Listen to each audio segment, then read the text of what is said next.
channel right here on YouTube.com. As of course, you already know who I am, Mr. Controversy, and the operator of the best dang Twitter handle known to mankind.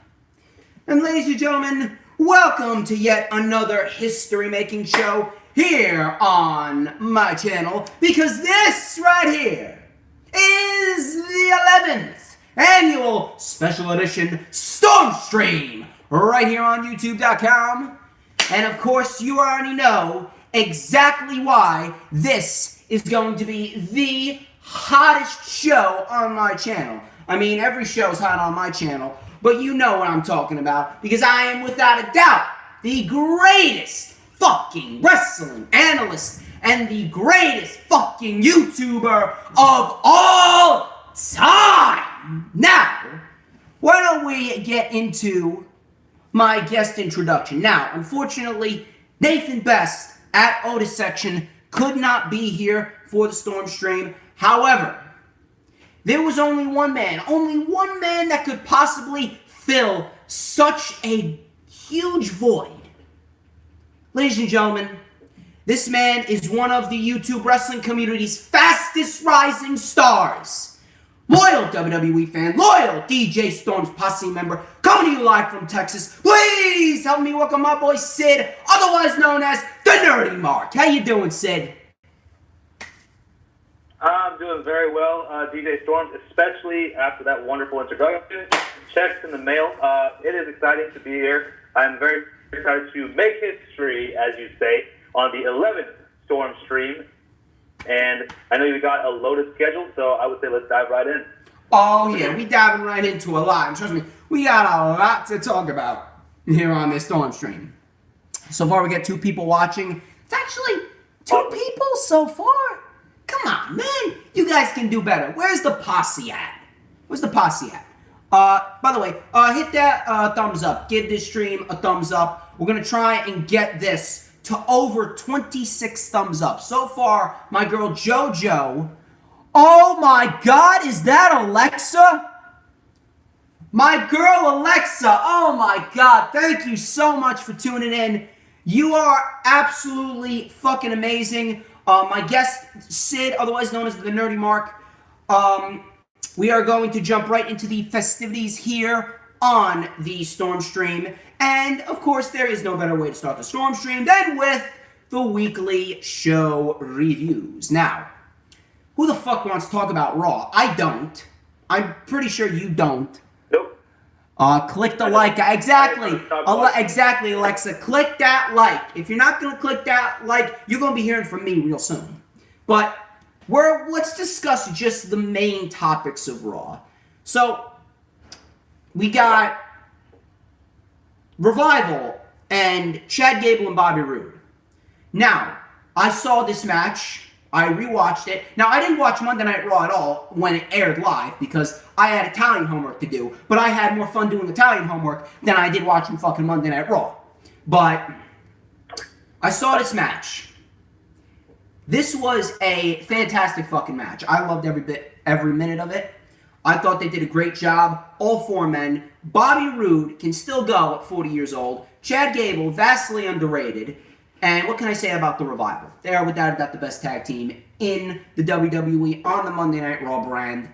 And the right team won. However, I just can't help but think that they only gave the Revival the titles because the Revival threatened to leave WWE. Now, I'm happy for the Revival. And I hope that this is somewhat of a start to the renaissance of the Raw Tag Team division. So that way we can actually get some good tag team wrestling on Monday Night Raw. What were your thoughts on this match, Sid? Yeah, first of all, Tim Farley, by the way, the Vape King, as I've dubbed him now, is on the chat. So welcome, Tim. So Tim has joined the battle. That's a Smash Bros. Reference. If anyone understood that. Anyway. So I'll be honest. I think that I actually do. To be honest with you, do need to go back to this to watching this match. But I am also like you, DJ. I'm actually very happy that the Revival won. I know you like you said, they're probably going to go to a certain other company, probably another wrestling company started by a certain a son of a plumber or whatever, and a couple of other bucks, I think, a couple of deer, I don't know. But anyway, I think it's good. I'm glad the Revival won. I just hope that they're able to, their run can be a very meaningful one, unlike the ones that we had, and hopefully they can bring some relevancy to the Raw Tag Team titles. Absolutely. Ethan Craddock, my man from the UK who started on the 9th StormsStream last month. How you doing, Ethan? Alexa, if you're still in the chat room, this is the DJ Storms posse. Say hi to them. We got Brandon, we got Ethan, we got Tim Farley from Armbar Audio. What's up, Ethan? Not much, just doing what I do best, creating controversy, causing fucking mayhem, making history with my man Sid. But Sid, I could not agree more with your... Day in the office. What's up? I said it's another day in the office. Amen. You. Amen. Yes, everyone subscribe to Alexa. She's awesome. She's one of the nicest people I've met on social media.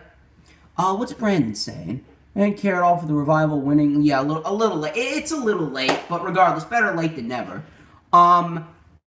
Then we had Becky apologize to Triple H and Stephanie McMahon for doing what she did. Now, here's the deal.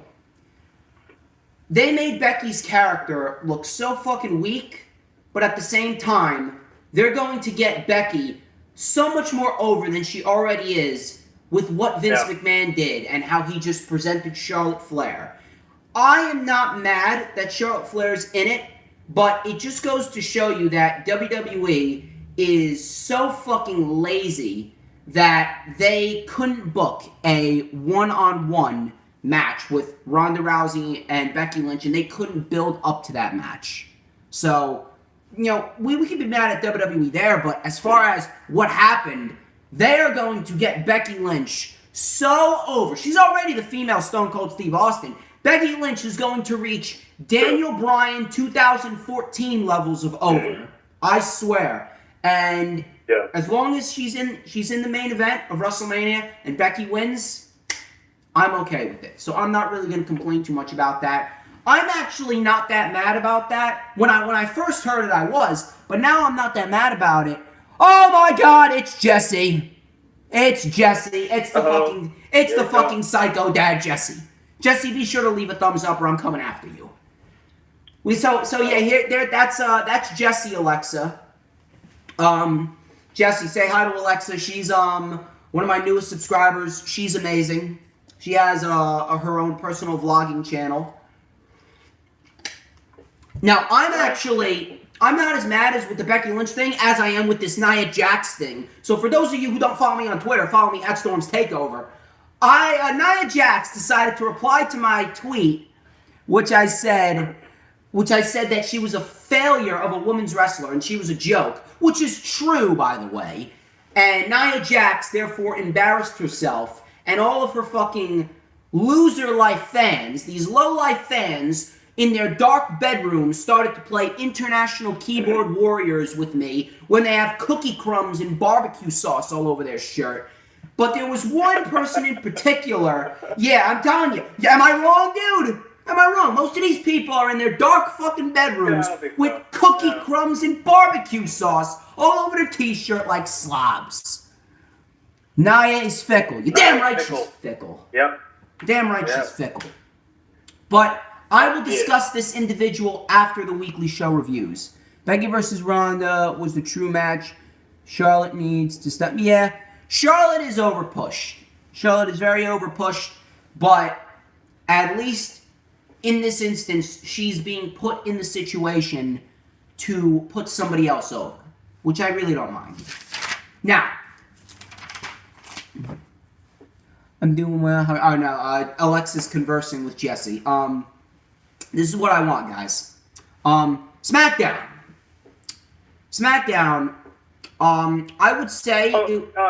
DJ. What? Can I get my thoughts on the Charlotte thing first? Oh yeah, I'm so sorry, dude. I am so sorry. Yes, please tell me your thoughts on this Charlotte issue. I'm sorry. Yeah, no, you're good. I know it's a lot of stuff to cover, but I also have to agree with you. I was a little bit taken aback by Meek Mahan's decision to put Charlotte Flair in the match. But at the end of the day, I do agree that it's not. I don't feel too bad about it because one, Charlotte is actually a great athlete. Yes. And so as is Becky Lynch, and excuse me, I think Ronda and Becky and Charlotte kind of, Ronda interacting with Becky and Charlotte, two of the best in the business, is always going to be a treat to see.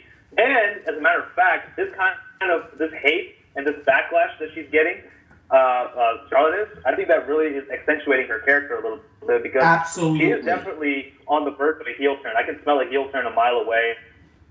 I'm pretty sure it's going to, it's going to come all full circle at WrestleMania once. Hopefully Becky wins the title, and then after that, I think Charlotte is going to come out with a kendo stick, and there's going to be a lot of welts on Becky Lynch's back after the match. So I think it's fine. It does definitely accentuate, like I said, it fits her character a little bit more. Yeah. And so I'm kind of okay with it. So yeah, that's what I wanted to say. Very good points. Also, Christina Washington, how you doing, girl? And also, Simple Noah. I don't think I've seen you in this chat room at all, dude. Simple Noah. I haven't interacted with him in a long, long time, man. Simple Noah, welcome to the 11th StormsStream. As you know, I'm the one and only DJ Storms, the greatest fucking wrestling analyst known to mankind. Let's talk about SmackDown. Speaking of Charlotte, we're not off the topic of Charlotte. She actually cut a great bitch promo. Just shitting on the crowd. I can't see them putting the tag titles on Nia and Tamina. Yeah, right. They need to put it on Sasha and Bayley. We'll talk about that later on. We'll talk about that later on because Sid's gonna give us his Elimination Chamber predictions, but that's coming up later in the show. Yeah. All right.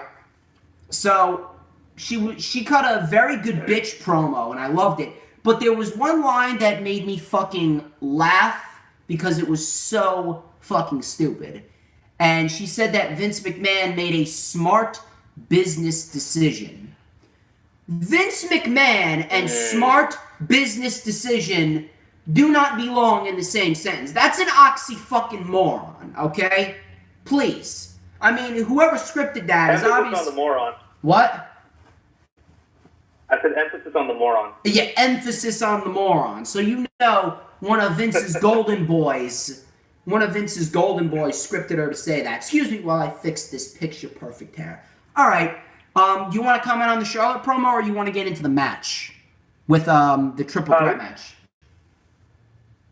We can talk about the Charlotte promo too. I mean, I'll be honest with you. Like Raw, SmackDown, I haven't been watching, but I know what's happening. Yeah. But I think Charlotte cutting that, as you said, bitch promo again just continues to accentuate her character. And I was watching. I follow her on Twitter, and all the stuff that she was saying, I was like, oh my god, she's becoming like this, this entitled, a bratty girl. She's becoming like a princess. Exactly. And again, it's perfect for her because she's Ric Flair's daughter. Yeah. Ric Flair is more or less royalty, and I think just the daughter of a king would probably behave like that, like a pompous, stuck-up brat, and it makes perfect sense. So I'm okay with her cutting a bitch promo. Absolutely, man. So then we went into a triple threat match between the Iconics, Rose and Deville, and Naomi and Carmella. The Iconics did not take one bump in this match. It was all Naomi, Carmella, and Rose and Deville. Naomi was the best wrestler out of all six of them. It was boring as fuck. But Naomi and Carmella win, so Rose and Deville are going to start off the Elimination Chamber. Then the Iconics attack, and they stood tall afterwards. Do you want to comment on this match, or do you want to just move into the next segment? Because it feels like a throwaway. Yeah. Let's just move on. Let's move on. We had McMiz TV with the Usos. Now, here's the thing. I thought it was going to be a little bit stupid. Kofi Kingston. We'll talk about Kofi Kingston in a minute. Now, I originally thought it was going to be stupid, but they actually cut a pretty decent promo. The Usos obviously great as ever. Oh, by the way, did you hear? Jimmy Uso arrested for disorderly conduct with a cop. Right. So that could very well jeopardize their match. I'm not sure if he's made bail yet. Oh, no. Yeah. So I don't think the Usos are winning the titles. I mean, I think didn't one of the other Usos get in trouble with the cops before. That was a DI. That was a DUI. That was Jay, and that was last year. Okay, yeah, and then even Jeff Hardy. I mean, he got a DUI too, but yeah, that was a while back. Give him a penalty for that. Yeah. Yeah.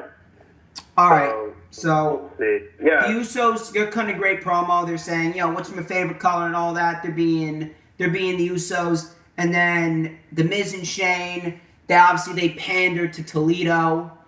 And then we actually get some interaction between Shane, Miz, and the Usos saying that, we're not going to talk about your dad, but should we talk about Mandy Rose? And then obviously Shane McMahon starts getting into it with Jimmy. And he says that, Jimmy went to the Uso penitentiary, all right.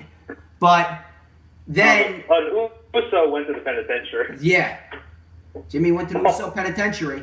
But anyway, then Shane says, you know what, how about this? How about we test this twin thing out? I'm going to hit you so hard that your brother's going to feel it.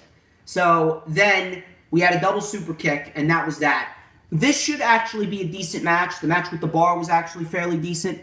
Yeah. Miz and Shane should lose the titles to Sanity or the Good Brothers. Those teams are next in line to take the titles off of Shane and the Miz. So I don't see the Usos winning. How about you? Yeah, what's your thoughts on this segment? Either. Yeah, the segment was cool. It was good. I mean, all the four guys are good on the mic. I don't need to say anything else. But, yeah, I don't know if this arrest is going to affect Jimmy and Jay. So, I agree.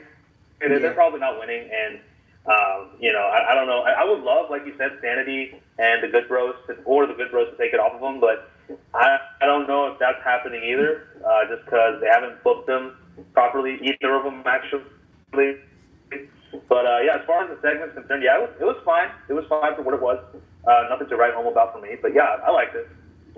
So, from that, we had this hour-long gauntlet match.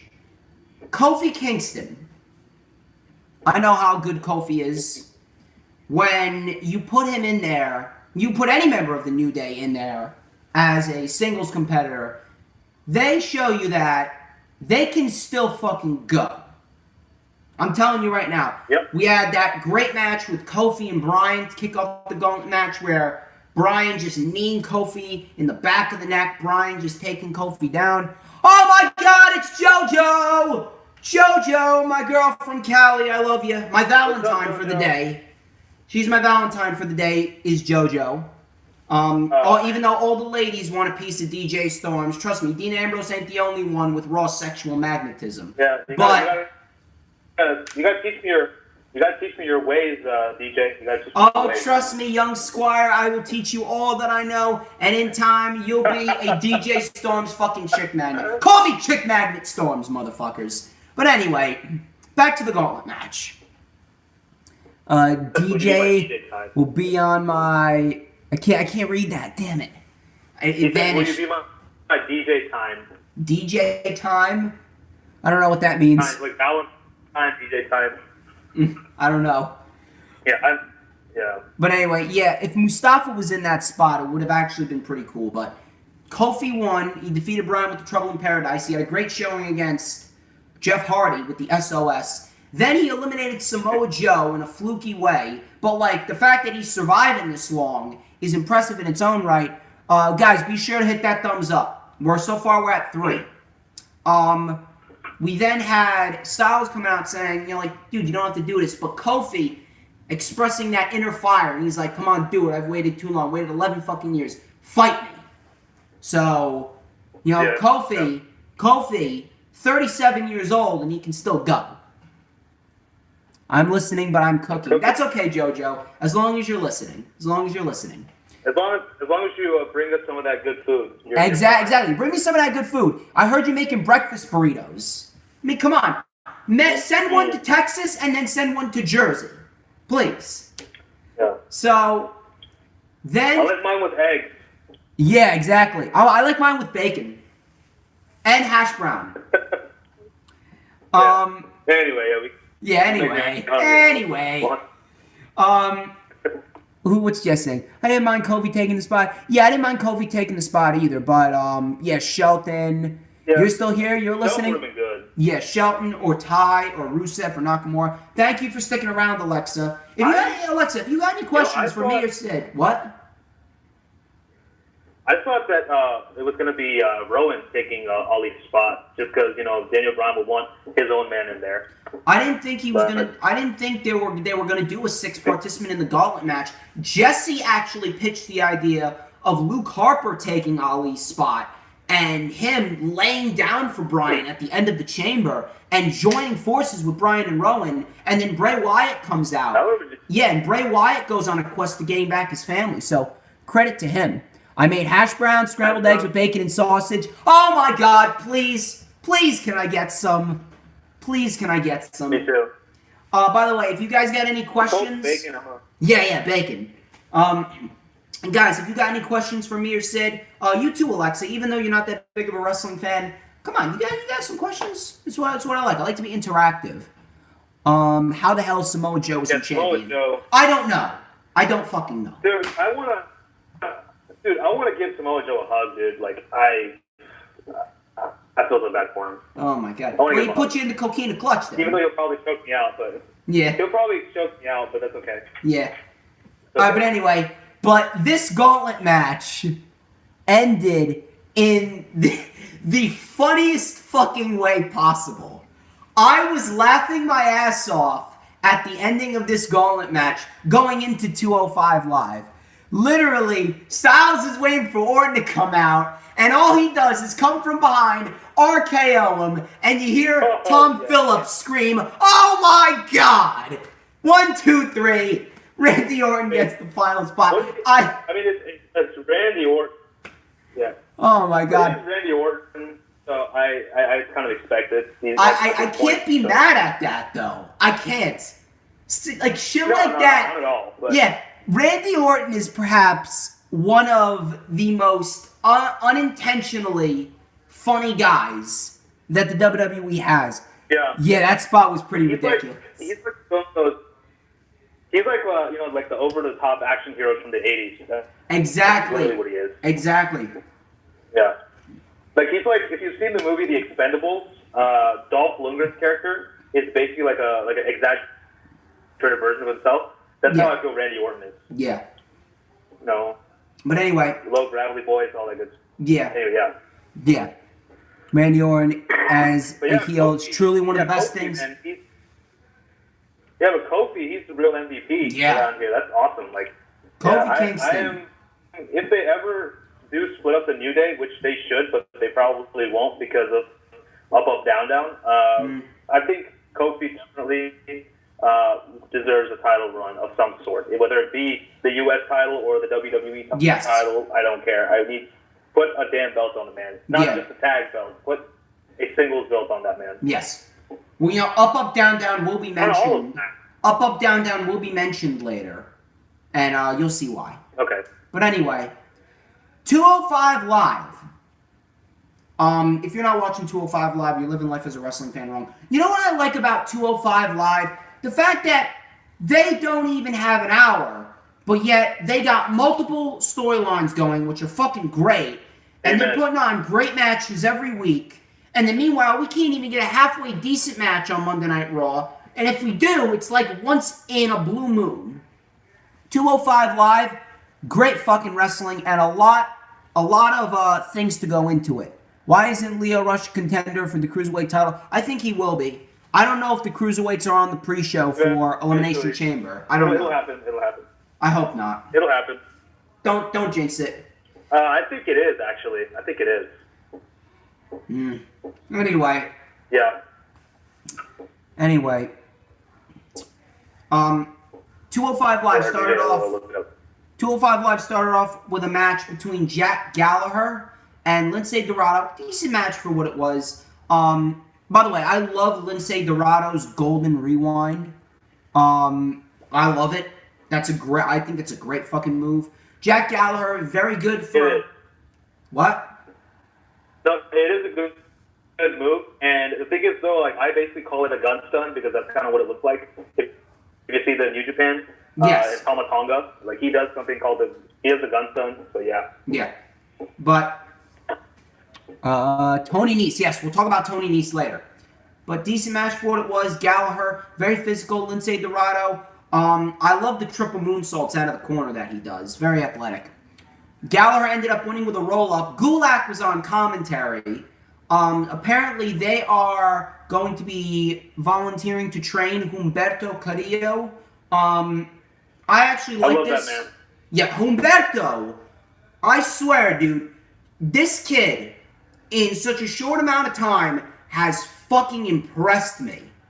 This kid came out of nowhere, had a great match against Murphy, had a great match against Grand Metalik, and I'm like, Jesus. This kid being put on 205 Live, great addition to 205 Live. Bo Dallas versus Humberto? Oh no, versus Kurt Hawkins. That's horrendous. That's horrendous, Jesse. But Humberto. Yeah, every one of those matches. Yeah. Yeah. Humberto. I'm looking to see where this goes. Yeah, I know it's a joke, Jesse. I'm playing along. But Humberto and Gulak. Gulak's a great heel, so he'll be able to work well with Humberto. What were your thoughts on Jack Gallagher versus Lince Dorado? I really liked it, and I liked what's his name, Drew Gulak on commentary as well. He is Lindsay Dorito. Fantastic. Lindsay Dorito. Yeah, I was going to talk about them, but yeah, Lindsay Dorito. I thought it was funny. By the way, if anyone did not watch his match with Matt Riddle last week, do yourself a favor. That was an amazing, amazing match. Yeah, exactly. And fun fact, my buddy Tim, he actually told me about this. Matt Riddle and Drew Gulak were in a faction called Catch Point, which is why they did that handshake the way they did with their clasping each other's hands.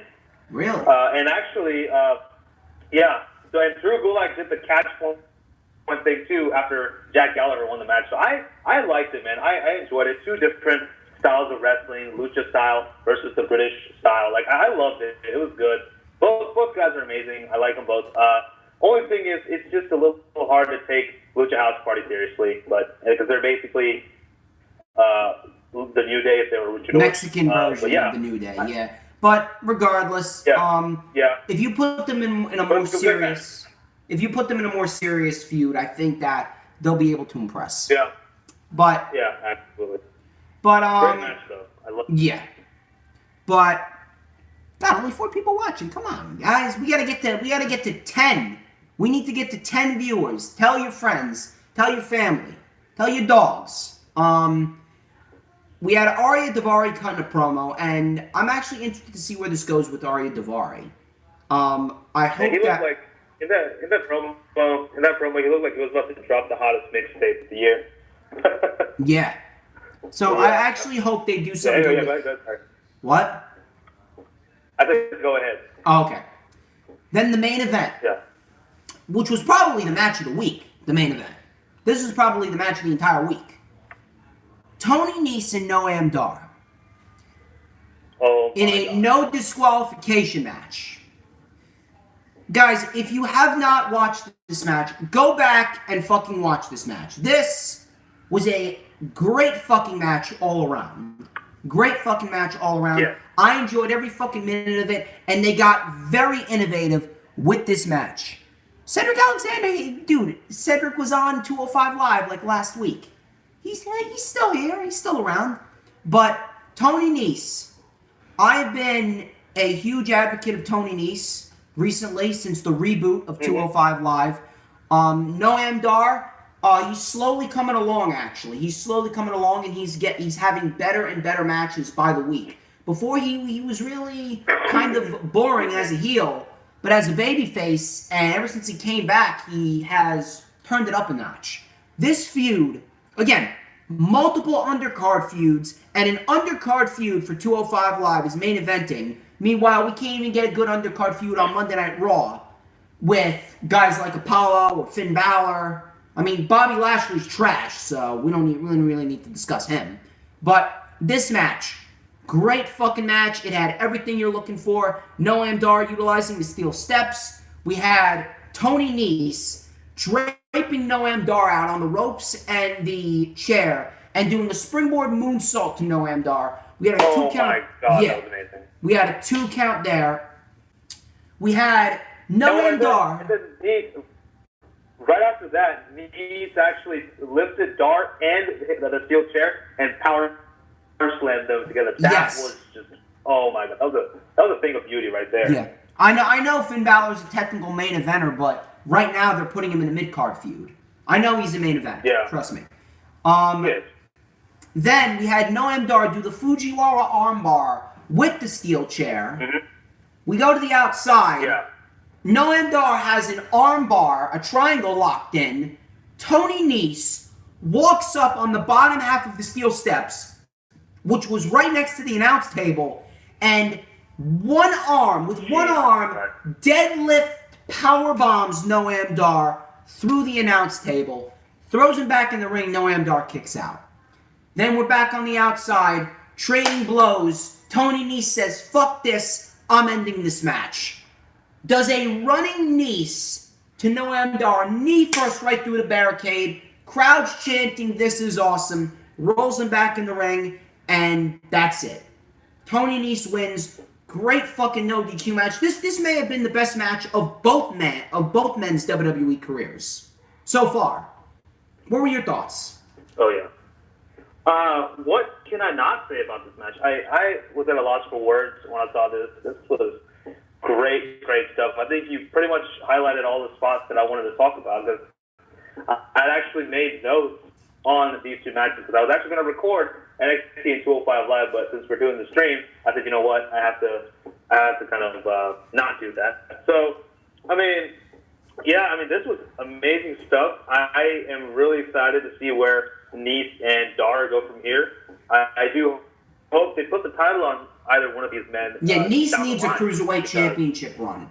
Nese has been overdue for one for a long fucking time. Yeah.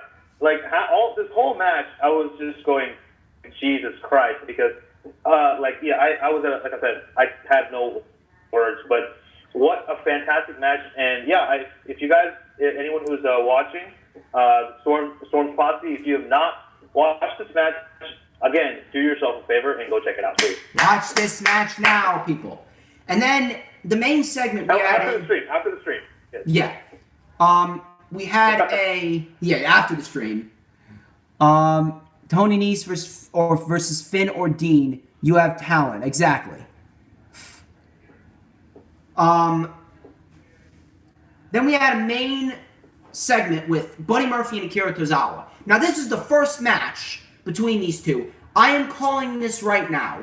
Regardless of what happens at the Chamber, even the Elimination Chamber, this will be one of the best matches of the night.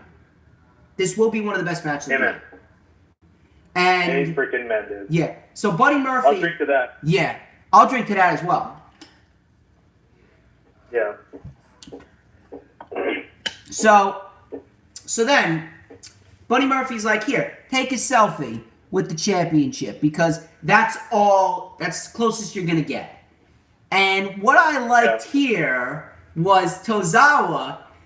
He's like, Tozawa's like, you think you're unstoppable. So did the king of the cruiserweights. But I beat him and took his title. So Tozawa throwing a little shade at the bastard Pac. That's Neville for those of you who are WWE fucking elitists out there. But yeah, so Tozawa coming in with a savage one-liner. So we'll talk about the cruiserweights when we get to the Elimination Chamber prediction shows, and I'm going to get his predictions on that. We are at... I'm pretty sure Vince had a hand in writing that line for Tozawa, just because he wants to get back. Back to Neville, I'm sure. Yeah, I wouldn't be surprised if that. But anyway. Yeah, Vince was like, Yeah, NXT UK. It was okay. It was okay this week. They did a recording from the from Rumble Access, so not too much going on. We had Toni Storm and Rhea Ripley get into a brawl, so they got their women's championship match next week. Who do you think is going to win that match? My wife, Toni Storm. All right, your wife. Yeah. Hey, we established this on the last stream. Oh yeah, Okay? yeah. You're right. And I already got JoJo. So yeah, I got to be loyal to my girl JoJo from Cali. She's a sweetheart. We had Noam Dar versus Jordan Devlin. Decent match. It was okay. I am a fan of both guys. Travis Banks ended up getting involved, causing Devlin to get distracted. Devlin got rolled up by Dar for the win. And then we get a brawl between Travis Banks and Jordan Devlin. I can't wait to see the next match between Travis Banks and Jordan Devlin. Their first match was fantastic. WWE doesn't need subs, and the pre-shows are meaningless. Facts. But I can't wait to see the second match between Devlin and Banks. Their first match was fucking great. That'll be good. Yeah, first match was fucking great. Next, 2 weeks actually, we have Walter. Yes, I was just about to mention Walter. Walter and Cassius Ohno in 2 weeks. So that's going to. Did you watch them? Did I watch what? What did I watch? Did I watch Walter? Yeah, I've seen Walter's matches. We got that in 2 weeks. Then we had a match between Ginny and Mia Yim. Oh, not me? Okay, never mind. Never mind, Tim. My bad. We had a match between Ginny and Mia Yim. What were your thoughts on this match? Oh, dude, I actually thought this was next week, but yeah, I liked it. It was fantastic, man. I think Mia Yim is amazing. I love her. She's like in the ring. I've seen a lot of her work on NXT. I saw her on Mae Young Classic and whatnot, and I was very, very impressed. So I'm just glad she's getting some time to shine now. That's all I got to say. I really like that Triple H is utilizing 205 Live, NXT, and NXT UK across each other. Like they can compete on any one of them. Yeah. I love that. Yeah. So then we had a match get announced between the Coffey Brothers and Andrews and Webster. That's next week, as well as the title match. So you know that's going to be a fucking great match. Then the main event, we had a decent match between Wolfgang and Pete Dunne. Wolfgang, still very good for his age. Pete Dunne, what can I say about Pete Dunne? He's running 600 plus days as a WWE UK champion. Decent match. Pete Dunne ends up winning. Taps out Wolfgang for the win. That was that. What were your thoughts on that match? And then we'll get into NXT. Yeah. Well, I mean, I'll be honest. Like, I'll be honest with you. I have not watched NXT UK so far, and I will change that. But I will say this: Pete Dunne, again, is also slowly becoming one of my favorite superstars of all time. He is amazing. I am excited for the eventual altercation between him and Walter. Oh yeah, that's gonna be the one to take it off. That's gonna be a fucking cannot miss match. So let's jump into NXT. NXT, actually a very good show. It's always a good show, but we started off with Dominik Dijakovic defeating Shane Thorne. When you got Dominik Dijakovic, who's 6'8", 260 pounds, doing moonsaults and springboard corkscrew planchas on Shane Thorne, I mean, I fear for this guy's life. Yeah, where is Chelsea Green? I think she's still in development. I don't think WWE wants to bring her out just yet. Maybe she's the next challenger for Shayna. You never know. But Dominik Dijakovic, holy shit. is this guy Oh, yeah. gonna be something? You put this guy in there with Ricochet for the North American Championship, good Lord. Good Lord. I swear I would not be surprised if Dominik Dijakovic legitimately injures himself one day. Feast your eyes indeed. Dominik Dijakovic defeats Shane Thorne. What are your thoughts on Dominik Dijakovic? Dude, okay, first of all, speedy recovery to Nick Miller. I love this match.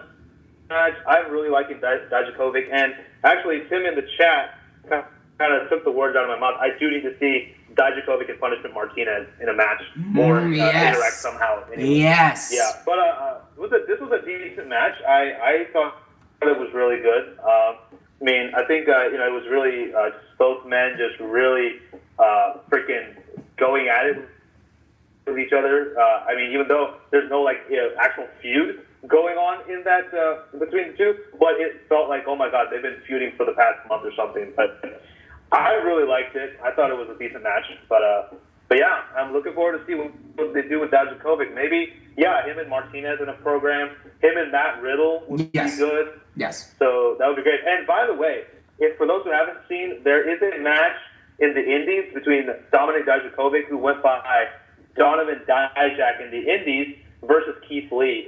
It's really good. Go Speaking of Keith Lee, Cassius Ohno came out and quit NXT. Keith Lee knocked him out, and he's like, loved it. Oh no, or should I say, oh my god. And he goes, don't let the door hit your ass on the way out. And then the Street Profits, we got fucking Montez Ford overselling for Cassius Ohno, which is fucking fantastic. And Keith Lee did the Wakanda Forever for both of them. Oh my god, that is fantastic, dude. That is absolutely fantastic. Yeah. And then we had Humberto Carrillo and Stacey Irving. Stacey Irving, my god, with that moonsault, I really don't know what to say about that moonsault. Humberto Carrillo, he's great as always. I love the intensity in the eyes of the Street Profits, and I love the fact that Angelo Dawkins had him in the electric chair. Montez Ford goes, yeah, and just does a suck. He doesn't even say a word. He just yells, yeah, and does a blockbuster. Yeah. That was fantastic. How you doing? No, it's okay, Ethan. Don't worry about it. You're good. You're good with me, Ethan. You're always good with me. So, after that, Street Profits claiming that they want the War Raiders. Then Eichner and Bartel come out. Lorcan and Birch come out. War Raiders and Undisputed Era start a brawl. And War Raiders end up standing tall in the end. Who do you think is going to be the next challengers? That is a good question. That's very tough to pick, man. I mean, Profits, definitely they're being poised for the gold. Yeah. But I do feel like they're also kind of building up the Forgotten Son. So yes. They may be Can't forget about them. Yeah. Oh, hey, what do you know? We forgot about the Forgotten Son. Go figure. Anyway, so, yeah. Do unto others. Yeah, dude, I make fun of them all the time on my channel. Don't worry. I actually like them. I actually like the Forgotten Sons. No, I like them. I just want them to do something interesting. Anyway, okay. So, but yeah, I think Forgotten Sons could be the next challengers for the War Raiders. And see what they can do. But yeah, that would be cool. But I mean, I would love Lorcan and Birch too. That would be good. I was gonna go with Lorcan and Birch. Yeah, I'm gonna say Forgotten Sons. But I'd like either of them, and any of those tag teams, to be honest with you, will be fantastic. You know, NXT. I actually wrote this in my notes. I wrote this in my notes. I'm gonna go ahead and read it. But this is how you book a tag team division. Raw and especially Raw. Why don't you take some notes from NXT? Take some fucking notes, Monday Night Raw. We had Aaliyah defeating Tainara Conti thanks to Vanessa Bourne. And then out of nowhere, Shayna, Jessamine, and Marina Shafir ambushed them. And Shayna Baszler with the most succinct message of all. Don't piss us off. And, you know, You know, just throwing that out there. Everyone who detracts me and denies me should take that into advice. Don't piss me off.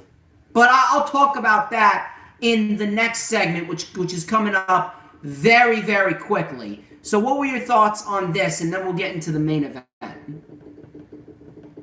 Yeah, the match wasn't too bad. It wasn't amazing or anything, but it was all right. I think Aaliyah is basically like a Canadian Carmella. Yeah. In my opinion. It just seems like it. Though I think she has a little bit more wrestling ability than Carmella does. Excuse me. Yeah, I guess so. Yeah, I guess you're right. Yeah, a little bit. But anyway, this was fine. But I'm glad to see Vanessa Bourne on TV again. I mean, she's obviously got talent, and I think she has the potential to fill the void that Lacey Evans has left in NXT. And yeah, I think it was super badass though for Shayna Baszler. I would like for her to not kill me. That would be fantastic if she would not do that. Oh my god! Supposedly she's actually very nice outside of. I'm sure she is. Yeah, supposedly she's actually very nice. I'm pretty sure she is. But like, yeah, I mean, she plays her character so freaking well, and stuff like this makes me really excited to see the 4 Horsewomen versus 4 Horsewomen match down the line. What's your idea, Jesse? That's what I'll get into later, but yeah, what's your idea, Jesse? Let me hear Jesse's idea, and then we'll talk about the main event. Yeah, no problem. But anyway, I think he's probably typing. Main event: Ricochet and Adam Cole.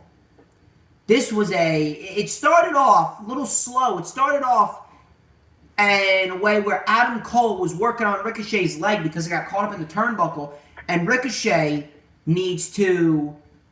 I saw you do the Bebe thing. Ricochet needed to fight back, and he looked to, and he was able to fight back. Also, Ricochet hit a reverse Rana on Adam Cole. I don't care how many times it's done. Every single time someone does a reverse Rana, I hold my breath. I hold my breath because if you do that move wrong, if you take that move wrong, you're fucking paralyzed or dead.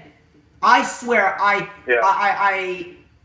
hold my heart and I hold my breath every single time someone takes that move.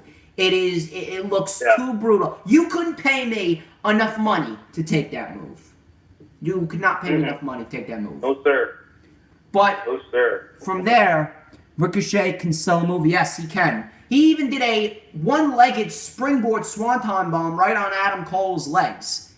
That was amazing. From there, Adam Cole. He kicked out. Adam Cole hit 2 Uchi-Goroshis consecutively, and Ricochet with one good leg kicked out of both. That was. Oh my god, that was fucking great.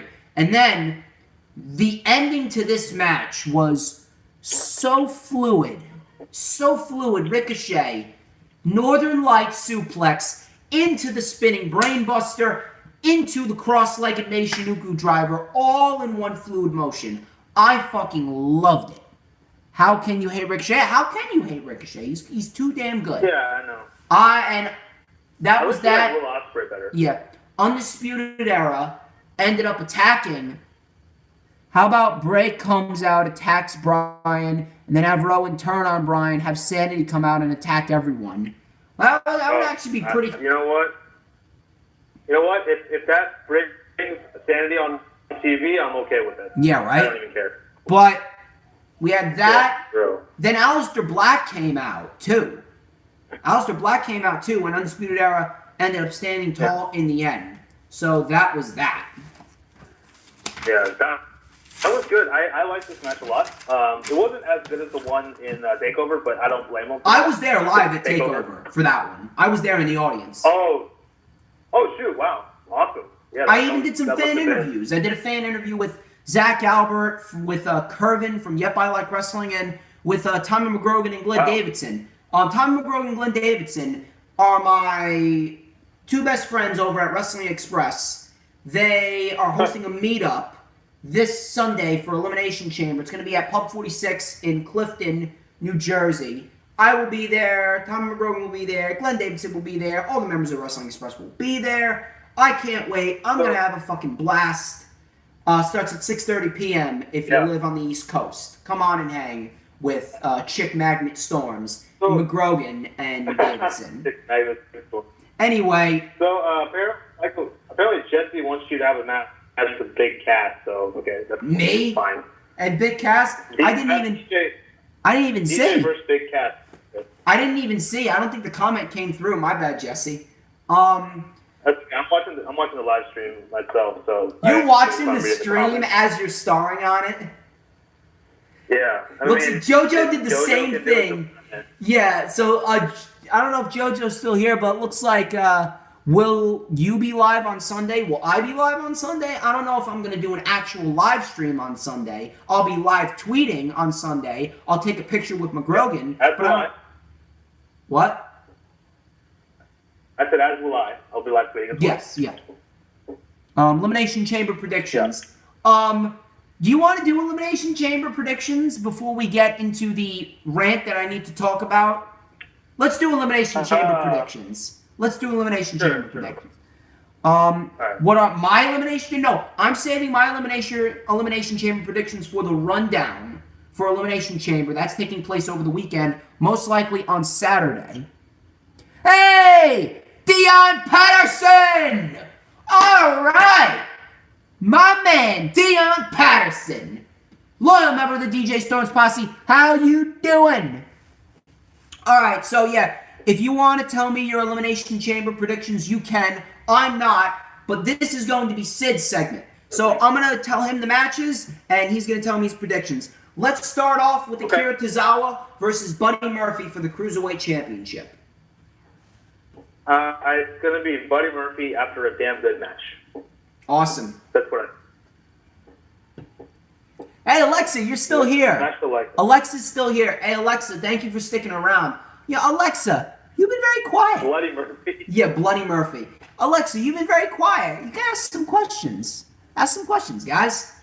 All right, so everyone's given their prediction on the Cruiserweight match. Next match, the women's Elimination Chamber for the women's tag team titles.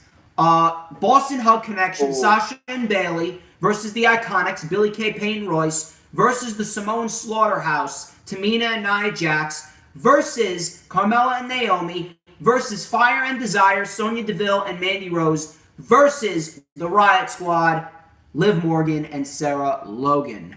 What is your pick?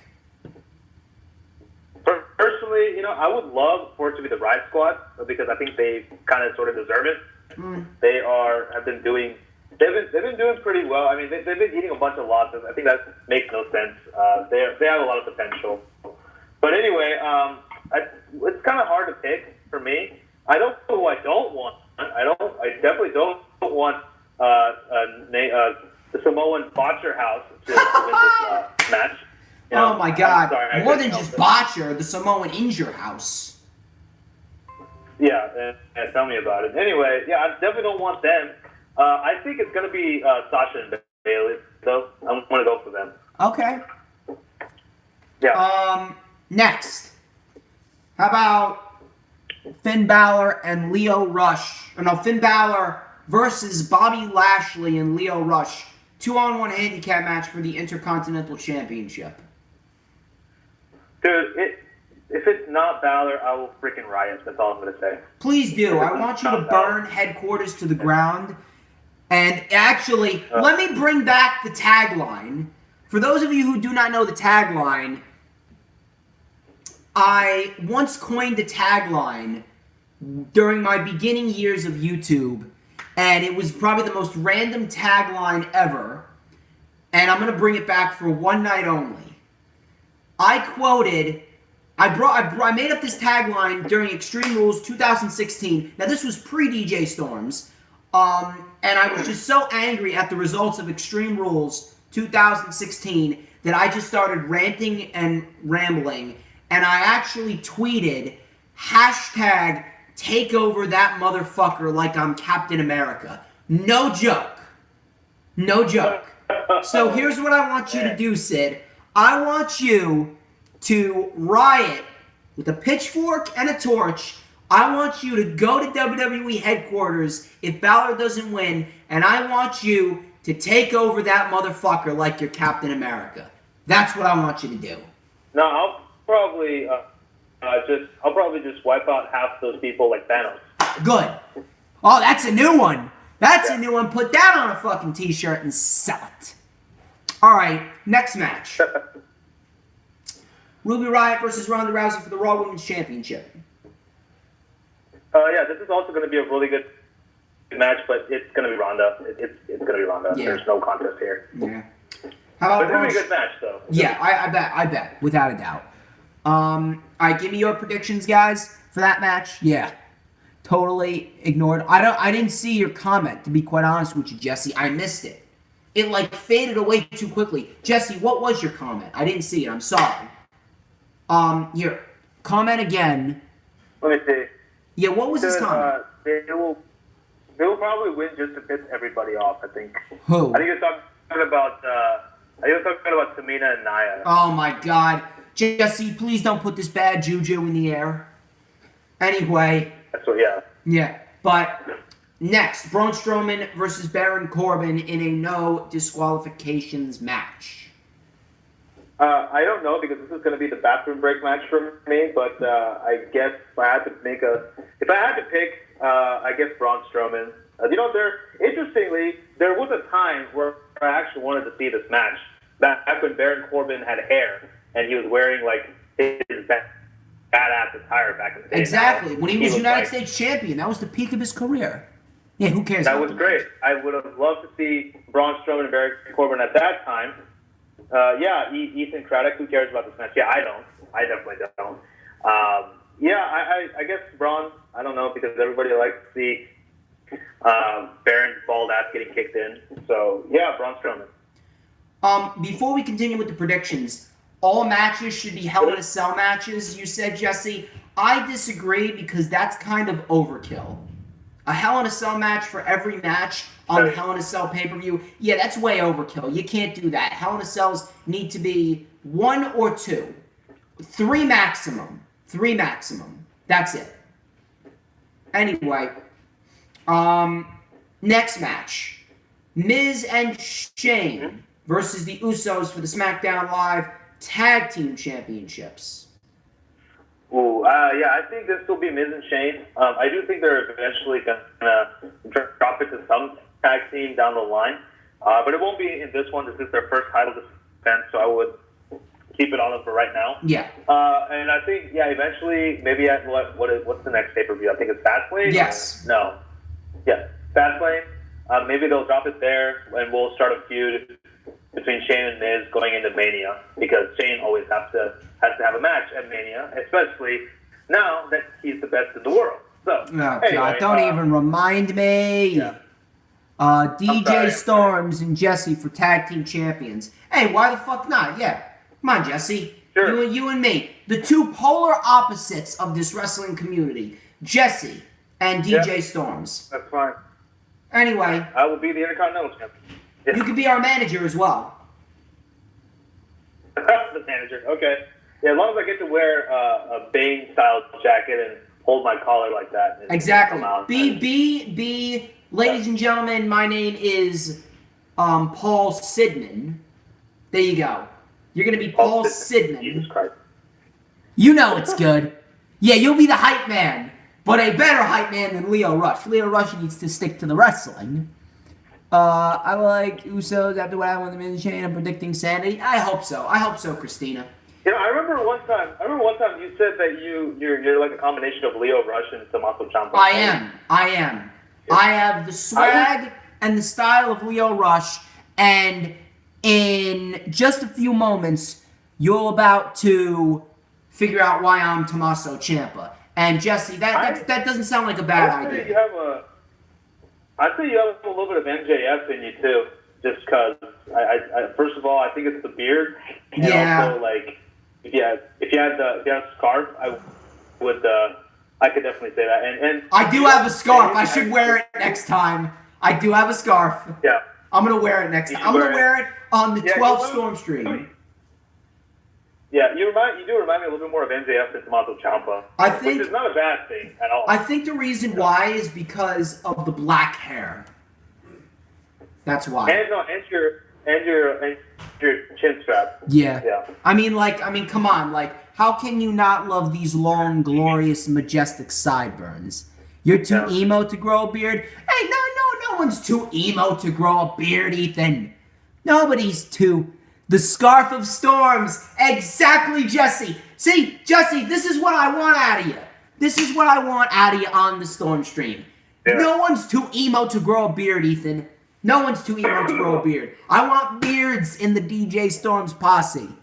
Storms and 1999 rock segment. Holy shit, I would die. Bro, just meet me. I'm emo through and through. Well, I have seen a picture of you. I've talked to you. Trust me. Dude, when we meet, when you and me meet, Ethan, I swear, we're going to go together like tacos and Tuesdays. Oh, nice. I ain't got a lot to say. All right, the main event of Elimination Chamber, and then it's time for some Matt Riddle and Tommaso Ciampa. Ooh. Bro's gonna get a little taste of Goldie. Bro. Let me know, bro. I want to take that belt, bro, off of you. Bro. Nobody wants to come out here. Brock Lesnar, bro. Yeah. Bro. Nobody wants to hear you coming out here with your shiny bald head. But I want to get a piece of that shiny title. You leave Goldie alone. Yeah, take my money, man. Yeah. Bro. No. On the topic of Matt Riddle, before we do the main event, I fucking loved when Matt Riddle came out when Drew Gulak was bashing NXT and Eric Bugenhagen, and Matt Riddle just goes, bro. I was laughing my ass off at that one. Amazing, yeah. Yeah, I love Matt Riddle, man. Alexa's going to have to leave. No one's business. Alexa's unfortunately going to have to leave. Hey, Alexa, thank you for stopping by. I really do appreciate it. Hey, no, the pleasure is all mine. The pleasure is all mine, Alexa. You have been absolutely great. I hope to see you back here on the 12th StormsStream. Alexa, keep on doing what you're doing. Go subscribe to Alexa's channel. Help Alexa get to 300 subscribers. Alexa, you are an absolute legend. Proud to have you as a member of the DJ Storms posse. Thank you for watching the StormsStream. All right, now I'm going to need you to give me your prediction on the WWE title Elimination Chamber. Daniel Bryan defending against Kofi Kingston, Randy Orton, Jeff Hardy, AJ Styles, and Samoa Joe. Okay. I think this is a pretty easy one, but I'll say this. This also is going to be a very chaotic match. Oh, you think? I am very excited for it. And I think Kofi is definitely going to have a good showing in this. Ultimately, he won't win, but I want to see that. I think, AJ would be cool too. I would love for it to be Joe, to be frank with you, but again, they're not going to do anything with Samoa Joe, which is sad. So finally, I am, of course, going with Captain Planet, Daniel Bryan, for Fickle.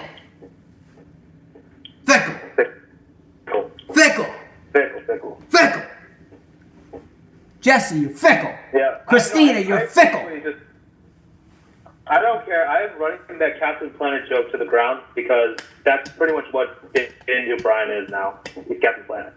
I know, but let me tell you something. Daniel Bryan is absolutely great. Brandon, you're fickle. Fickle. Yeah. Fickle. That's never going to get old. I am waiting for him. You know what? He should have 4 other people in his faction, and he should say, "These are my Planeteers," and that would be fantastic. That would be fantastic. The next one is Luke Harper. Yes. The next one, wrestling fans are fickle. They are fickle. Speaking of WrestleMania, I want Daniel Bryan to come out in Captain Planet and trunks. I want to see that. That would be so awesome. love the fact that they changed his Titantron to the reduce, reuse, and recycle thing. That is fantastic. And then on the bottom, they got organic. They got carbon free. That is fantastic. Oh, man. yeah. That is fantastic. Heel Daniel Bryan is like, without a doubt, one of the best things about WWE right now. He's awesome, yeah. But anyway, He's really good, yeah. Speaking of fickle, not Becky Lynch. I'm not going to talk about Becky Lynch right now because I have. Well, I'm sorry. Well, thoughts on what? Because like I got a lot of things I want to get off my chest about this Nia Jax incident. Because Nia Jax injured Mustafa Ali, which is why Mustafa's not in the chamber. Because when Nia Jax threw Mustafa Ali over the top rope, Mustafa landed on his tailbone wrong because of Nia Jax's carelessness. And Nia Jax was the cause of Mustafa not being in the chamber. I got a lot of things I want to get off my chest. And specifically, what happened, and you're going to want to listen. So you don't comment any questions right now.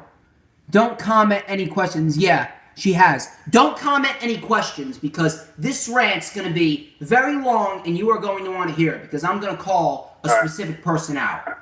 I'm going to get my popcorn out there now. Oh, yeah. Get your popcorn. Get your soda. Nia Jax, I quoted, I'm gonna pull up Twitter right now. Don't worry, Sid, you're going to stay on. I'm going to pull up Twitter right now. I don't know. And I'm going to scroll down. And this is what I quoted. I quoted Nia Jax's tweet saying, and I quote, "You're a failure of a women's wrestler, so the joke here is you. We'll be laughing uncontrollably when you fail to actually execute a move safely." So, Nia apparently thought it was funny, and she replied, and I quote, she replied, "Okay, buddy, glad you got that off your chest." Now, a lot of the Nia Jax fucking idiots, and a lot of the Nia Jax fans, now, you already know that there's a problem with someone if you're a Nia Jax fan. I just want to point that out there. Yeah, they don't know how to take the facts, but Nia Jax fans, they're in the same category as Roman Reigns fans. Dumbest fucking individuals in the entire fucking community. But you see, a lot of people were calling me out. A lot of the Nia Jax lowlives with cookie crumbs and barbecue sauce all over their t-shirts playing International Keyboard Warriors with me. Jesse, you know what I mean. But there was one specific person that decided to come at me, and I just thought I would acknowledge this person. Just so you know, I did more for her. I did more good for her, and I gave her more attention than she gave me attention. Number one, because her reply to me got 148 replies, 80 retweets, and 835 likes. If she really would have done more for me than I did for her, then my tweet would have more likes and retweets. But my tweet only has about 40 replies, 6 retweets, and 41 likes. So I gave her more attention, more than she could ever give me any attention at all. That's number one. But number two, I'm going to find this person. I know what she said, but I want to take a look at this. Now, obviously, I had some low lives like this idiot named Nat Patterson, who had a black and gray beard looking like he needs some Just for Men. We had that guy. We had a lot of people with wrestlers as their avies, idiots like that. But one specifically, here she is. This individual quoted, and I quote, "What a weird way to say I'm jealous of your success." For those of you who do not know who said that, at Michelle Fishman. Sid, do you know who Michelle Fishman is? I do not, actually. Have you ever heard of Chris Danker, a.k.a. Dank Ops? Yes. She is the girlfriend and channel manager of Dank Ops. Oh, really? Wow. That is who she Holy is. crap. So, Holy moly. Dude. So, here's the deal. For those of you who do not know who Dank Ops is, he is one of the most wildly successful content creators in the wrestling community. He does a lot of video game videos, obviously with the WWE 2K video games. Yeah, yes, he does that. He has been invited. Stuff. Yes, he's been invited to 2K screenings, and he is also best friends and has done a lot of collaboration videos with Xavier Woods. I have seen Dank Ops, his videos a couple times. You know, he's okay. I got a little bored with him, but I have nothing against him. But his girlfriend decided to come at me and say, what a weird way to say, I'm jealous of your success. Bitch, what success? What success has Nia Jax accomplished? Seriously.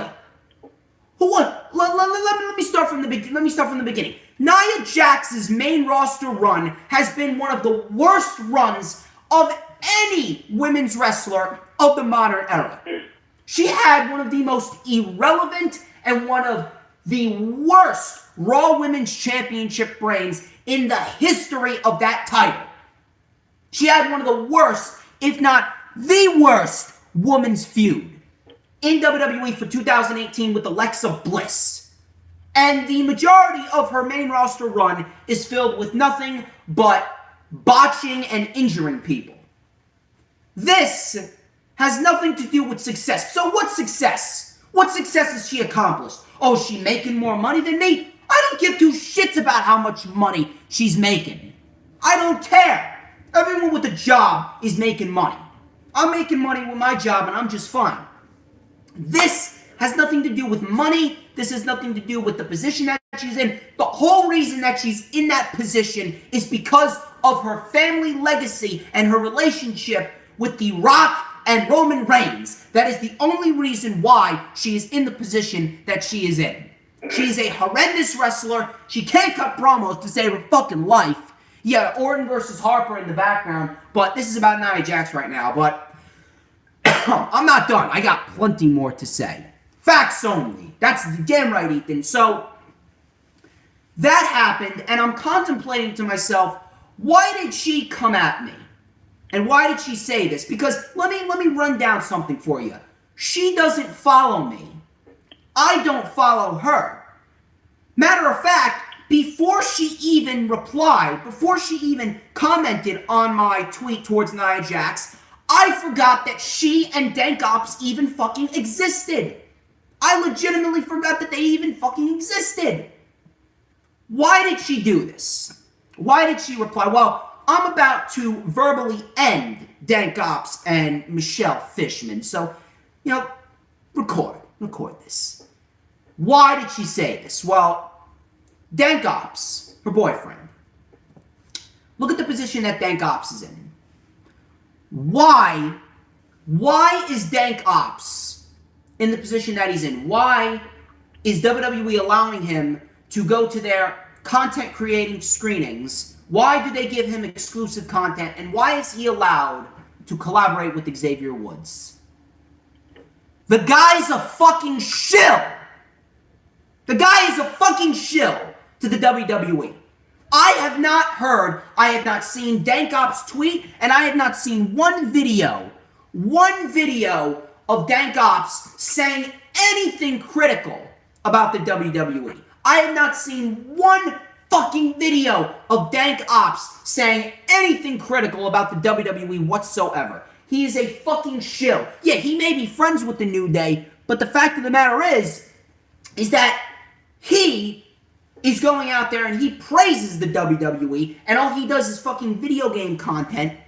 So, of course, the WWE is going to allow him to go off and record videos with Xavier Woods and go off and see the screenings and all that other shit. How you doing, Warrior Nation? And then all of a sudden, then I get this tweet from Michelle Fishman, his girlfriend. We all know that Nia Jax is in Vince McMahon's back pocket. Nia Jax is one of Vince McMahon's butt puppets, whether you want to admit it or not. Michelle Fishman, the reason why she commented on my tweet is because she wants to keep herself and her boyfriend in good eyes with the WWE. They want to make sure that they are always seen by the WWE as behaving. So obviously, they're going to comment and they're going to defend the bullshit. They're going to defend the fact that Nia Jax is fucking horrible at what she does. And they're just going to ignore everything else and pretend like nothing's the matter because she wants to make sure that her boyfriend can still record videos with Xavier Woods and he can still go to the fucking screenings for WWE 2K video games. I refuse to believe that she actually believes what she's saying. Because if she believes what she's saying, I swear she needs medical fucking surgery. Never mind help. Never mind help. Chris, I don't know if you're listening. Chris, your girlfriend may look fine on the outside in more ways than one, but on the inside, I think her brain ain't wired correctly. Dude, please, take her to the hospital, have her get a brain scan, have her get a CAT scan, check this shit out. I got insurance, I'll pay for it. Seriously. I refuse to believe that she is actually this dumb. I refuse to believe it. I just can't. It's too dumb to be legit. And let me tell you something. Michelle, honey, she's probably not going to see us. I hope she does, because I don't really care. I hope she does, but she's probably not going to see us.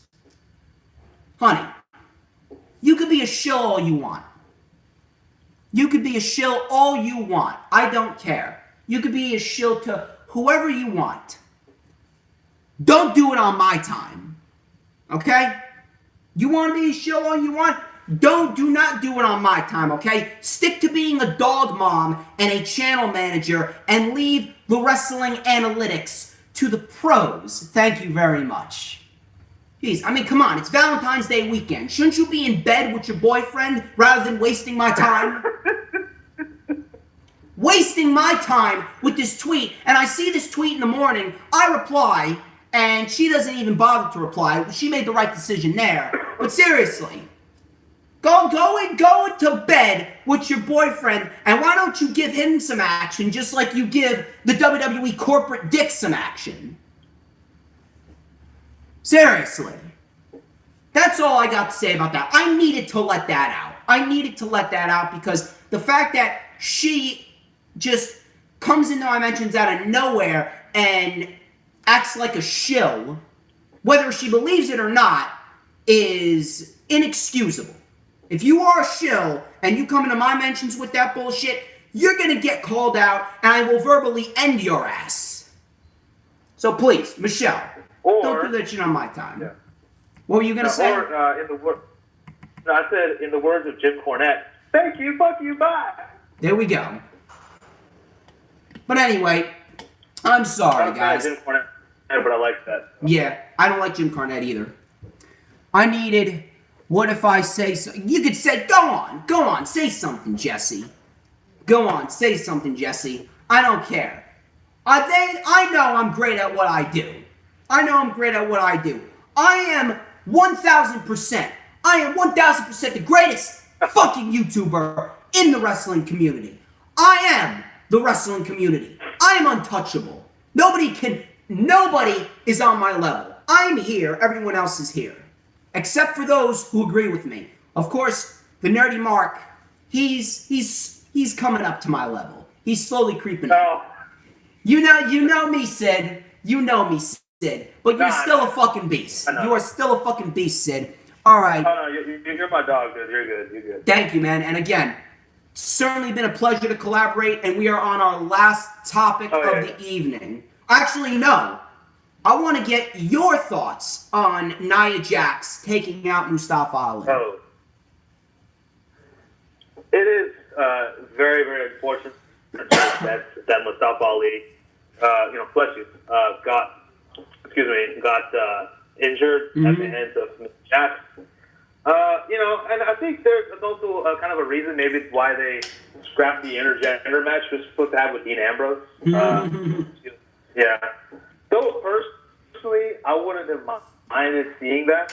I mean, I think it would have been fine. Though, if they're going to do an intergender match with Nia Jax, they should do it with Braun Strowman. But anyway, that's neither here nor there. I actually thought, in the Rumble, I thought Braun was going to eliminate her, but, it was Randy. But that's fine, whatever. I mean, anyway, Randy became the biggest babyface that night. He would have, yeah. Anyway, they would have wanted him to win the Rumble then, and they may have boosted Seth Rollins. Anyway, I thought, man, because I loved Mustafa Ali in 205 Live. And he was fantastic. He's my favorite. Mustafa Ali's my favorite cruiserweight. Yeah, he's one of my favorites too. And just to see, injuries just suck, man. And the fact that this is Nia Jax, Botch Jax, I don't have a nickname for her. Nia Botch Jax, whatever, strikes again. The irresistible Botch. Injured. Yeah, whatever. I'm not like most, Botch. Strikes again. Yeah. Anyway, yeah. I just all I could say is, man, Mustafa Ali, speedy recovery. Nia Jax, please either A, leave the WWE, or B, get your ass back to developmental and learn how to fucking hit properly and not actually, I don't know, kill people. Learn how to wrestle properly. Wrestle properly too, yeah, because, well, yeah, I don't know, man. I think you pretty much said what I had to say. So and more, and more. And more, yeah. And much more, my friend. Much, much more. Yeah, it's funny. On my channel, I have a gag where Nicolas Cage is my angry translator. I may have to replace him with you because you have a good way of conveying it. But anyway, yeah. So yeah, I mean, Nia Jax, she just needs to get back to the Performance Center and train better and be a better wrestler. Please. Thank you. And again, Mustafa Ali, speedy recovery. I hope he comes back. I hope there's a good consolation for him. At least the U.S. title, not the WWE title. And yeah, that's it. I'm just going to ramble otherwise, so I'll just stop right there. No, you're not rambling, man. Come on, this is StormsStream. There's a reason why I wanted to collaborate with you. Jesse, unfortunately, Otis Section, otherwise known as Nathan Best from the UK, he cannot come on. He couldn't make it. That's why I'm having Sid. It's because he had to do media work for his job, and he has a lot of schoolwork as well. So unfortunately, yes, schoolwork before everything else. He had to get it done. So I respect his decision there. Let's talk about our last topic of the StormsStream, and then we can get out of here. I know you guys want to relax this weekend. I know you guys want to have. I apologize for asking. No, it's okay. It's okay. Don't worry, Jesse. You're good. NXT call-ups after Mania.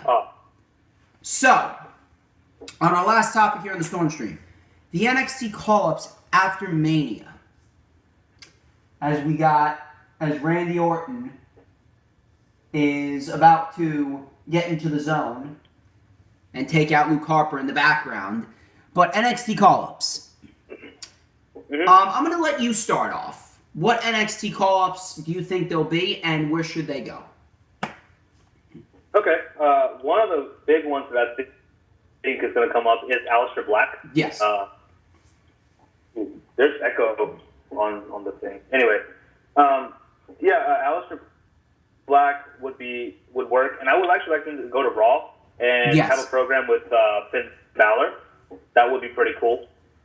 Maybe Demon versus the Demon Slayer. I don't know. That would be pretty cool. I'd like to see that.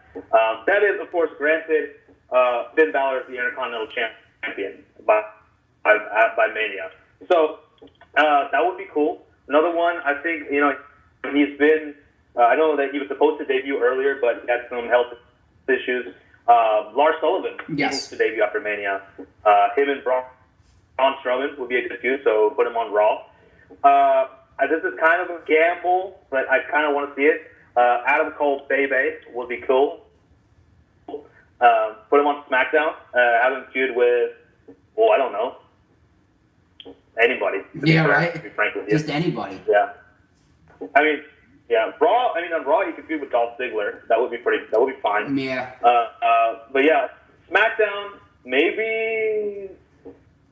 AJ Styles, just because they have history in the Bullet Club. That would be nice. I would like to see that. True. I would say, as a matter of fact, the whole of Undisputed Era, just bring them on up.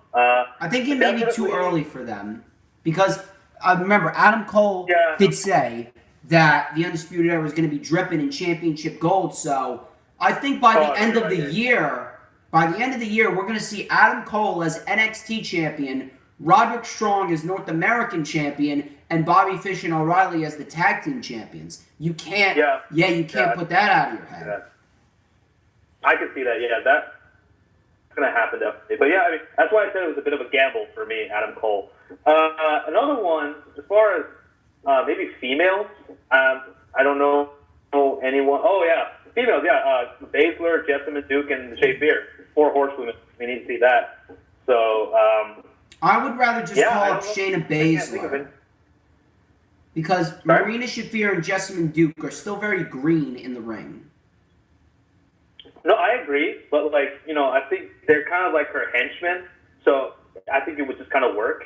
Still, it could still work, but I see what you mean. She needs to go to SmackDown though, because SmackDown needs another top tier star other than just Becky, Charlotte, and Asuka. Yeah, I think Becky and Charlotte are going to move to Raw anyway. Oh, and this is where I kind of come in. I wanted to talk about this. I think either one of 2 scenarios should happen for Mania.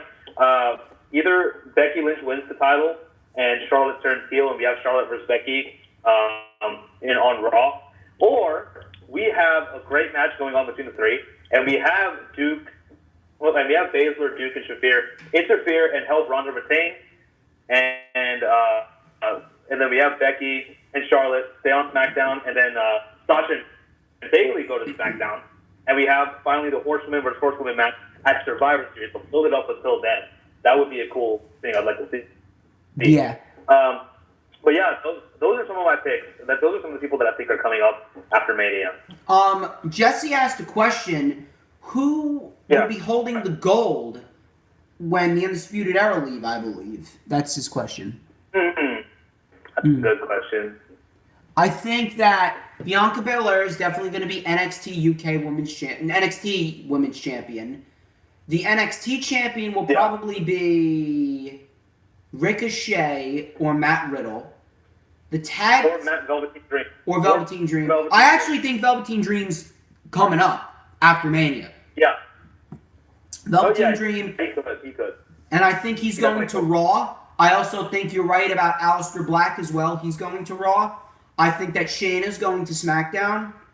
And realistically, there's not really much because all of them, outside of Velveteen, Aleister, and Shayna, those are the only 3 that really have no business with NXT anymore. Everyone else has unfinished business, if you think about it. Yeah, I agree.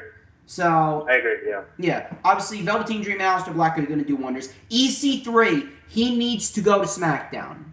Actually, no. EC3, not on SmackDown. Heavy Machinery. He's on Raw now, so. Yeah, Heavy Machinery and Nikki Cross need to stay on SmackDown. Lacey Evans, Lars Sullivan, and EC3 need to go to Raw because Raw is sorely lacking in a main event scene and a mid card. They need some new talent because Bobby Lashley sucks. I want to see. And we got a little bit of this in the Women's Rumble. I do want to see a good full-fledged match between Lacey Evans and Charlotte. I would like to see that. And that wouldn't be bad. That wouldn't be bad at all. Yeah. I do want to see. It's not like a dream match per se, but it's just like a matchup that I would like to see. Anyone from NXT UK?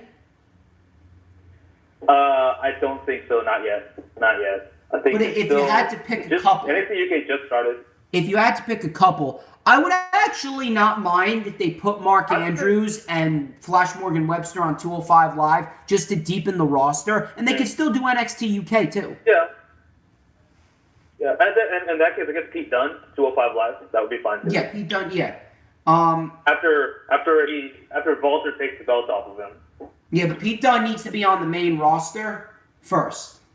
Well, 205 Live is more or less main roster. Yeah, but like the weight limit is what pisses me off. Yeah. Yeah, you can't. I agree. Yeah, you can't restrict Pete Dunne to a weight limit. Pete Dunne's too good for that. Yeah, I think Pete Dunne. In that case, Pete Dunne should go to Raw. I think. Now, I actually think that Pete Dunne should go to SmackDown because Raw. Really? Yeah, Pete Dunne should go to SmackDown because you take a look at the talents that are going to be on Raw. EC3, Lars Sullivan, Velveteen Dream, Aleister Black. So Yeah. Lacey Evans. Okay. But I do want to see Pete Dunne and Finn Balor in a match, though. That could be at Survivor Series if they want to do Pete Dunne, U.S. champion, Finn Balor, Intercontinental champion. That could work. I would like to see that. That would be a good one. I would love to see it. Anyone else you think from NXT UK? Like any of them from the women's division? I think Rhea Ripley would fare well on the main roster. Yeah, Rhea Ripley would be fun. Ripley and the dream matches with Rhea Ripley. You could do Rhea Ripley and who should Chelsea Green feud with? Chelsea Green. Let's talk about Chelsea Green. Chelsea Green, I wouldn't mind if she feuded with Mia Yim. You could do versus Mia Yim versus Bianca Belair. And they were both on.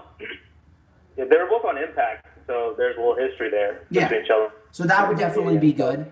That would definitely be good. Rhea Ripley. Some feuds for Rhea Ripley if she goes to SmackDown. Asuka. That would be a good one. Yeah. You could do Rhea and Shayna if Shayna goes to SmackDown. Rhea and Naomi. Rhea and Becky. Rhea and Becky. Well, Becky's going to be on Raw. Right, yeah. Toni Storm wants the match with Becky, so I want to see that match without a doubt. I'd be okay with that. Yeah, I want to see that I'd match. be okay with All right. I'm fine with that too. Yeah. All right, ladies and gentlemen. I think we are approaching 100 minutes. I think it's time to wrap this up. Guys, thank you. Yeah, time flies, man. Time flies when you're ranting, time flies when you're analyzing, and time flies when you're fantasy booking. Guys, I really want... Yeah, you can DM me after. Yeah, you can definitely DM me after, Jesse. Just let me get some things together because I gotta get everything around me because I got like my comb, I got like my power bank, I got my notebook and everything. But thank you guys so much for I'm prepared for everything here. But thank you guys so much for tuning in. Now don't leave yet. Thank you guys so much for tuning in here on the 11 Storm stream. So far I think we're only at 5 thumbs up. Let's try and get it to over 26. So far JoJo holds the record for the most liked Storm stream of all time. I want to see if you guys can break it. Where can we find you on social media, Mr. Sid? Yeah, you can find me on Twitter at capital SID, capital S92. You can find me on Instagram, SIDS500, which is all lowercase. So that's there. And, of course, on YouTube as The Nerdy Mark. So that's what I have. Go and subscribe to Sid. His channel's The Nerdy Mark. Okay? Oh, yeah. So I guess I'll give it to you here first. I told you about this, but I do have something very special happening after 100 subscribers. It's my way of giving back to my subscribers, and I don't think you'll want to miss it. And that's all I got to say. I think I already gave too much away by saying that, but I thought I'd go ahead and tell you here. Well, regardless, it's gonna be good. So go subscribe to him. He's been working hard. He's been busting his ass. He deserves 100 subscribers. Go and subscribe to him if you haven't already subscribed to him. The Nerdy Mark. Also, shout out to Tim Farley and John Kearns from Armbar Audio. One day, we're going to have a sit-down table. It's going to be me, it's going to be you, it's going to be Tim, and it's going to be John. And I'm telling you, you know what? Oh, yeah. Well, you know what? Let's set this date. We're going to set this date right here. I am hereby declaring that, oh, great. Now the camera fell. All right. So right when I'm declaring something, I am hereby declaring that on the 20th Storm Stream, whether that be in May, whether that be in August, whenever that is, we're going to do a 3-guest Storm Stream. So set your calendars. The 20th Storm Stream, 9 Storm Streams from now, we are going to do Sid, the Nerdy Mark, and Tim Farley and John Carnes from Armbar Audio right here, 3-guest Storm Stream, and we are going to make history, ladies and gentlemen. That's what we're going to do. So I'm going to be sure to tell Tim, I'm going to be sure to tell John, look forward to it, man. Yes, the 20th Storm Stream. That's what we're doing. And ladies and gentlemen, you can find me on Instagram at the DJ Storms. Damn right. Thank you very much. At Storms Takeover on Twitter. Go give me that subscribe if you haven't already done so. If you're going to give me a thumbs down, there's your present. Give me a thumbs up. Be sure to hit that notifications bell as well with a huge Claymore kick. That way, you will know whenever I pop up on YouTube, because when I pop up on YouTube, it is the best time to be on YouTube. Last thing. I have been working diligently, and I have been searching everywhere to find Thunder. So, Sid, I want to ask you, do you have any idea where Thunder is? I mean, I just posted a video of me taking a trip down memory lane with the Thunder files. I'm trying to find him. I don't know where he is. I know, yeah. Yeah, listen, I haven't seen him around, but definitely if I see a tall dude wearing a bunch of superhero shirts, first thing I'm going to do is ask him where he gets them, because they're fantastic. Second of all, I'll definitely let you know. I'll be in touch if I see anything, and yeah, I'll let you know, man. But I haven't seen anything so far. I'm trying. I gotta ask Tommy McGrogan and Glenn Davidson. So hopefully I'll be able to get in contact with them. No, not Thunder Rosa, Jesse. JV Thunder, as in my personal drummer. He went missing at the beginning of the month, and I'm trying to find him in time for WrestleMania. So I'm going to work diligently to find Thunder. But regardless, ladies and gentlemen, I'm the one and only DJ Storms. This has been the 11th Special Edition Storm Stream. I hope you guys have a great night and a great weekend, and I will hopefully see you on Saturday. Help me. Yes, help me find him, Jesse. I will hopefully see you on Saturday for the